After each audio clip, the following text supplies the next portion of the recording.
নমস্কার বন্ধুরা, কেমন আছেন সবাই? আশা করি ভালোই আছেন। আমার ভিডিওটা শুরু থেকে শেষ পর্যন্ত দেখবেন, আশা করি ভালোই লাগবে। কয়েকদিন ধরে প্রচুর গরম পড়ছে, রান্না করছি যা তা কিছুই খাওয়া হচ্ছে না, সব কিছু থেকেই যাচ্ছে, অতিরিক্ত ভাত নষ্ট হচ্ছে। বড়বাবু আজকে সেফ জানিয়ে দিল যে বেশি বেশি ভাত যদি তুমি এভাবে নষ্ট করতে থাকো বাড়ি থেকে বের করে দেবো। তো আমি আমার 8G বুদ্ধি কাজে লাগিয়ে ভাতগুলো সুন্দর একটা কাজে লাগালাম, আবার বড়বাবুরও মন পেয়ে গেলাম। তো চলুন দেখা যাক কী বানালাম। তো এখানে আমি ভাতগুলো কাজে লাগানোর জন্য কয়েকটি পেঁয়াজ, একটা রসুন, কিছু কিশমিশ, একটু আদা কুচি, কয়েকটা বরবটি কুচি করে নিয়েছি, একটা আলুও নিয়েছি, ঝালও নিয়েছি কুচি কুচি করে।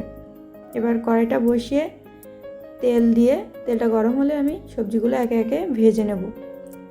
অতিরিক্ত ভাজবো না, মিডিয়াম ভেজে নেব। তো বন্ধুরা, আপনারা যারা আমার ভিডিওটি দেখছেন তারা আমাকে একটু সাহায্য করবেন, কারণ আমার পরিবারটা খুবই ছোট পরিবার। আমাকে লাইক কমেন্ট শেয়ার করে আমার পাশে থাকবেন। আমরা ফেসবুকে যারা নতুন কন্টেন্ট ক্রিয়েটার, আমি মনে করি আমাদের একে অপরের ভিতরে বন্ধুত্ব স্থাপন করা উচিত, একে অপরকে সাহায্য করা উচিত। কারণ আমরা যদি এই ছোট্ট পরিবার নিয়ে বড় বড় content creator, viral content creator, star সেন্টারদের পাশে যাই, তারা কখনোই আমাদেরকে সাপোর্ট করবে না।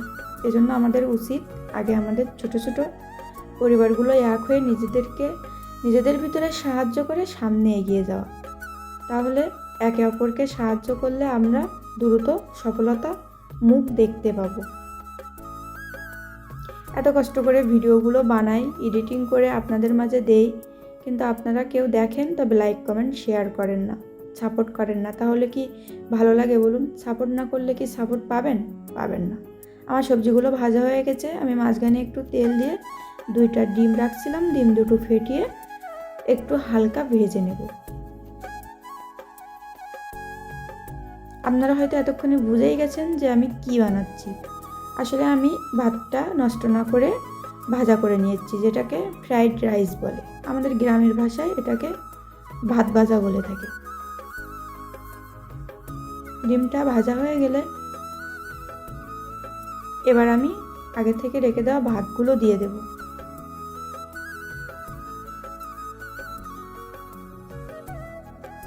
এভাবে আপনাদেরও যদি বাসি ভাত থাকে, ভাতগুলো নষ্ট করবেন না, এক্সট্রা ভাতগুলো রেখে দেবেন, এভাবে ভাজা করবেন, দেখবেন সুন্দর লাগবে। আমার কিন্তু খাওয়ার সময় এটা অনেক সুন্দর লেগেছিল। আমার বড়বাবু তো অনেক প্রশংসা করছে। এই দেখুন, এটা আমার রেসিপির ফাইনাল লুক। ভিডিওটা শেষ পর্যন্ত দেখার জন্য সবাইকে ধন্যবাদ। পাশে থাকবেন সব সময়।